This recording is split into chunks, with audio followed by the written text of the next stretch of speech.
O mundo que conhecemos hoje repousa sobre as cinzas de um conflito que nunca disparou um tiro direto entre seus protagonistas, mas que redefiniu cada centímetro do globo terrestre. Visualize um planeta dividido por uma linha invisível, onde de um lado pulsa a liberdade individual e o acúmulo de capital, enquanto do outro ressoa o peso do coletivo e a planificação estatal. Esta é a história da Guerra Fria, o embate definitivo entre os Estados Unidos e a União Soviética. Para compreender como chegamos a esse ponto, precisamos retornar no tempo.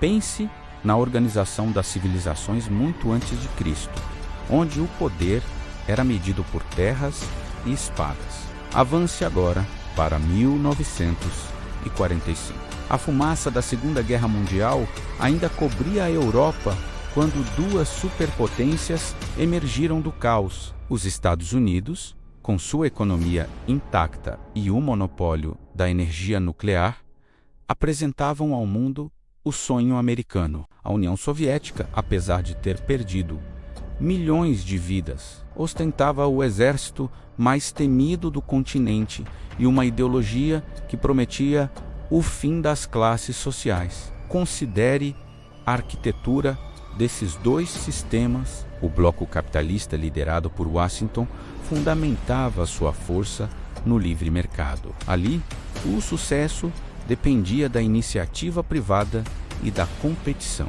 O consumo era o motor da sociedade, e a democracia liberal servia como o escudo político contra o autoritarismo. No lado oposto, Moscou erguia o bloco socialista. Visualize cidades onde o Estado decidia o que seria produzido, desde o preço do pão até o destino das carreiras profissionais.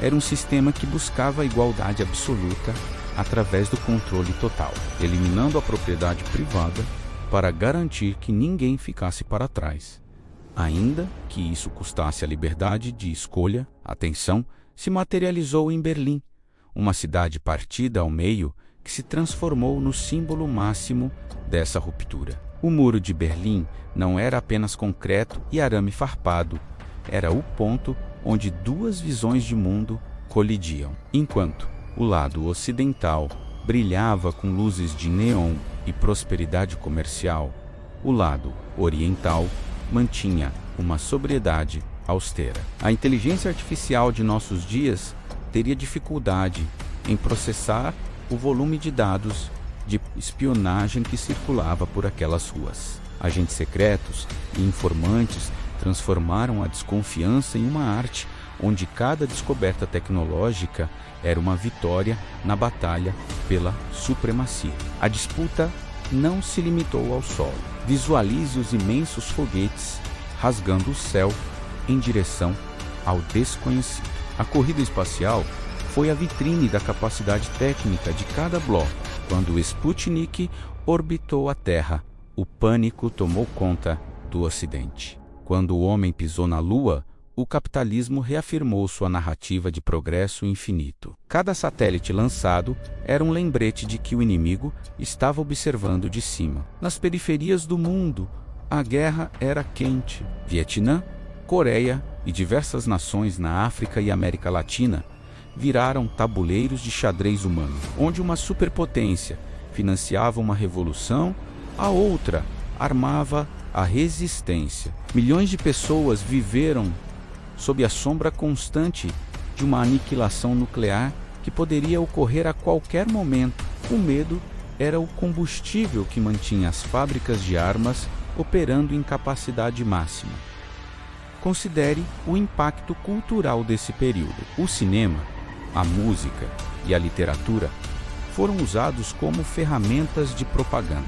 Heróis americanos enfrentavam vilões russos nas telas, enquanto nas escolas soviéticas, o capitalismo era retratado como uma doença que consumia a alma humana. A inteligência artificial hoje consegue analisar esses padrões de discurso, mas na época as pessoas sentiam na pele a pressão de escolher um lado. Não existia neutralidade em um mundo bipolar. A derrocada começou por dentro. Pense nas filas imensas, para produtos básicos em Moscou e na estagnação de um sistema que não conseguia mais competir com a inovação acelerada do Ocidente. A economia planejada começou a ruir sob o peso da própria burocracia e dos gastos militares astronômicos. Em 1989, o muro caiu. Não foi derrubado por bombas, mas pelas mãos de cidadãos que desejavam algo diferente. A União Soviética se fragmentou, deixando os Estados Unidos como a única superpotência por um breve momento na história. O bloco socialista recuou, mas as cicatrizes daquela era permanecem na geopolítica atual. Ao olhar para trás, percebemos que a Guerra Fria não foi apenas uma disputa por território, mas um laboratório humano sobre como organizar a vida em sociedade. Hoje, enquanto navegamos por novas tensões globais e o avanço da inteligência artificial, as lições daquele século continuam mais vivas do que nunca.